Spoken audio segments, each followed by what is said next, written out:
អាណិតតម្រងនោម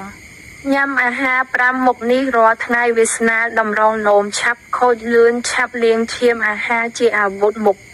2បានអ្នកហូបអាហារល្អនាំសុខភាពល្អដែរ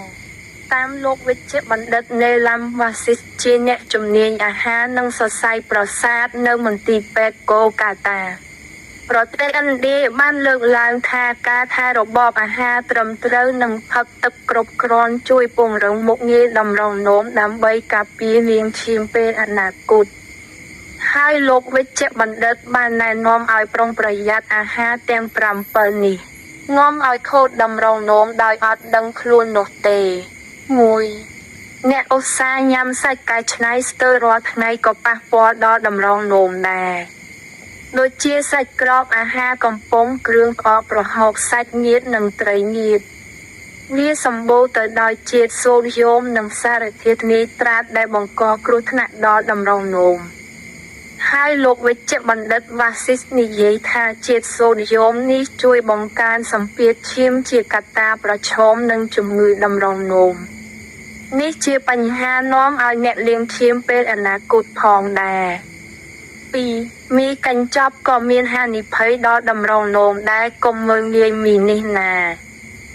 សម្រាប់អាហារប្រភេទនេះវារហ័សវាងាយស្រួលក៏ពិតមែនក៏សម្បូរទៅដោយជាតិសូដ្យូមនិងរសជាតិសិប្បនិមិត្តគីមីមិនល្អច្រើនដែរ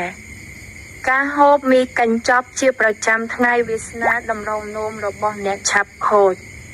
ហើយជីវិតរបស់អ្នកនឹងរស់នៅដោយលាងឈាមមិនខានទេ3ភេសជ្ជៈមានជាតិកាបូននិងជាតិស្ករច្រើនជាអាវុធប្រឡាយតម្រងនោមរបស់អ្នកគ្មានធម៌មេត្តានោះទេ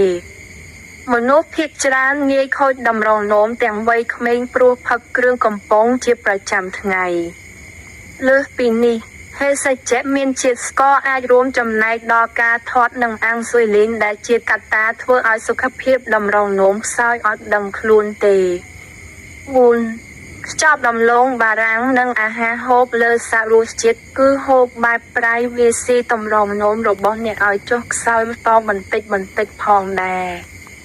អាហារសម្រន់ដែលមានជាតិប្រៃជាតិអំបិលច្រើនអាចបង្កើនជាតិសូដ្យូមកាន់តែច្រើន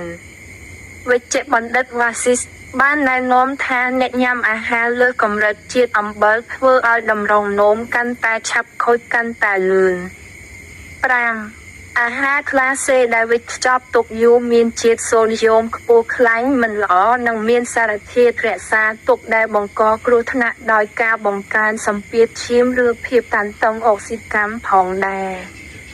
សម្រាប់ការហូបអាហារទាំងនេះជាប្រចាំថ្ងៃនោះក៏មានបង្កើនហានិភ័យដល់មេតាបូលីសហើយប៉ះពាល់ដល់សុខភាពតម្រងនោមថែមទៀតដូច្នេះអ្នកមិនគួរញ៉ាំអាហារទាំងនេះទេវាបង្កបញ្ហាដល់តម្រងនោមលឿនអ្នកហូបរៀងសាប់ដោយបន្លែនិងផ្លែឈើឲ្យច្រើនរាងកាយរបស់អ្នកក៏មានកម្លាំងដែរហើយបន្តធ្វើលំហាត់ប្រាណនិងគេងឲ្យគ្រប់គ្រាន់តម្រងនោមរបស់អ្នកច្បាស់ជាមានសុខភាពល្អជាមិនខានឡើយបរិយាស័នអត្ថបទដោយត្រូសុភាព